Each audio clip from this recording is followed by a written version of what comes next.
Hi all, let us learn the use of future continuous tense। आज हम एक ऐसे टेंस का यूज़ सीखने जा रहे हैं जिसमें ज़्यादातर स्टूडेंट्स मिस्टेक्स करते हैं। That is future continuous tense या कॉन्टीन्यूस को आप कह सकते हैं progressive tense.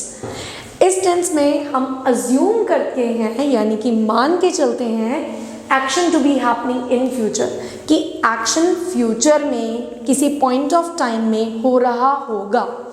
For an example अगर हम कहते हैं 7 बजे वह खेल रहा होगा, या फिर 9 बजे सुबह 9 बजे बच्चे क्लास अटेंड कर रहे होंगे, कल इस वक्त हम ट्रैवल कर रहे होंगे, शायद अभी, या फिर हम बोलते हैं अभी मम्मी खाना बना रही होंगी। सो जहाँ पर हम श्योर हैं और हम श्योरिटी के साथ कहते हैं कि इस पॉइंट ऑफ टाइम पर वो ये कर रहा होगा या सब्जेक्ट ये कर रहा होगा, हम हेल्पिंग वर्ब यूज़ करेंगे will be plus first form plus I N G. जितने भी आपके सेंटेंसेस हैं वो एंड होंगे रहा होगा, रही होगी या रहे होंगे से। सारे सब्जेक्ट्स के साथ will be plus first form आएगा with ING form. Let's take an example. 7 बजे वह खेल रहा होगा। Now you will say he will be playing at 7। ये हम फ्यूचर की बात कर रहे हैं। कीप दिस इन माइंड कि हम पास्ट की बात नहीं कर रहे हैं, हम फ्यूचर की बात कर रहे हैं कि 7 बजे शाम को, मान लीजिए अभी दोपहर है और हम कहते हैं 7 बजे शाम को वो खेल रहा होगा। He will be playing at 7। वो शाम को नहीं खेल रहा होगा 7 बजे। He will not be, will और बी के बीच में नॉट आएगा। He will not be playing at 7। हम चाहें तो विल नॉट को शॉर्ट में लिख सकते हैं won't. He won't be playing at 7। या इमेजिन अगर आप किसी को कहते हैं कल हम इस वक्त ट्रैवल कर रहे होंगे, we will be travelling tomorrow at this time, या we will be travelling at this time tomorrow. या इमेजिन अगर आप कहते हो मेरा भाई शाम को मंदिर जा रहा होगा, my brother will be going to temple in the evening. So now let's come to it. Will they be sleeping at 11। क्या वो लोग 11 बजे सो रहे होंगे? Will they be sleeping at 11। और अगर आप पूछ रहे हैं क्या वो 11 बजे सो नहीं रहे होंगे, will they not be sleeping at 11 और won't they be sleeping at 11।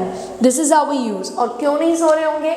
Y won't they be sleeping, why will they not be sleeping at 11। Imagine अगर आप किसी से पूछते हैं क्या रात को आप पढ़ रहे होगे, will you be studying at night. So this is how this tense is used. इसके अलावा मैं आपको बताना चाहती हूँ कि हमारे ग्रामर में 6 ऐसे वर्ब्स हैं जो नॉर्मली हम आईएनजी फॉर्म का यूज़ करते हैं, रहा है, रही है, रहे हैं से, या रहा था या रहे होंगे, कॉन्टीन्यूस टेंस जो हमने रिसेंटली पढ़ा है। लेकिन ये 6 ऐसे वर्ब्स हैं जिस पर कॉन्टीन्यूस में का असर नहीं पड़ता। What do I mean to say, मेरा क्या कहने का मतलब है मैं आपको समझाती हूँ। आई एम सिटिंग, वैसे तो इसका मीनिंग होना चाहिए कि मैं बैठ रही हूँ, लेकिन इसका मीनिंग होता है कि मैं बैठी हुई हूँ, क्योंकि कॉन्टीन्यूस का मीनिंग है कि आप उस वक्त क्या कर रहे हो, किस अवस्था में हो। So sitting is here telling your position, कि आप किस अवस्था में हो, आप किस कंडीशन में हो। आई एम सिटिंग यानी कि आप बैठे हुए हो, कॉन्टिन्यूटी में है वो एक्शन। तो आप हिंदी में नहीं बोलोगे कि मैं बैठ रहा हूँ, हालांकि इस सेंटेंस की दोनों हिंदी होंगी, मैं बैठ रहा हूँ आई एम सिटिंग, या फिर मैं बैठी हुई हूँ तो भी हम बोलेंगे आई एम सिटिंग। मैं खड़ी हूँ आई एम स्टैंडिंग, या वो खड़ा है ही इज स्टैंडिंग। अगर हमने बोला कि वह लेटा हुआ है, ही इज लाइंग, या बच्चा बेड पर लेटा हुआ है, child is lying on the bed.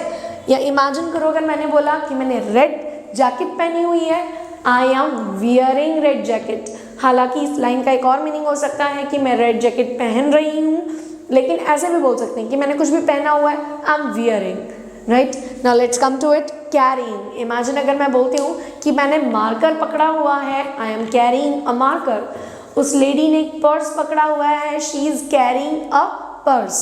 Now let's come to the next one. Hiding, बच्चे छुपे हुए हैं, children are hiding. I hope it is clear to you. ये is are, was were, ING सबके साथ यूज होगा, लेकिन ऐसा ज़रूरी नहीं है कि सबका मीनिंग रहा है, रही है ही आए। So this is all about this continuous tense. In case of any doubt you can ask us. हम यहाँ आपकी हेल्प के लिए हैं। We will try our best कि आपको टेंसेज या फिर ग्रामर के कई सारे डाउट्स या कन्फ्यूजन्स को अच्छे से क्लियर कर सकें। Please ask us in case of any doubt and confusion in the comment box. Thank you.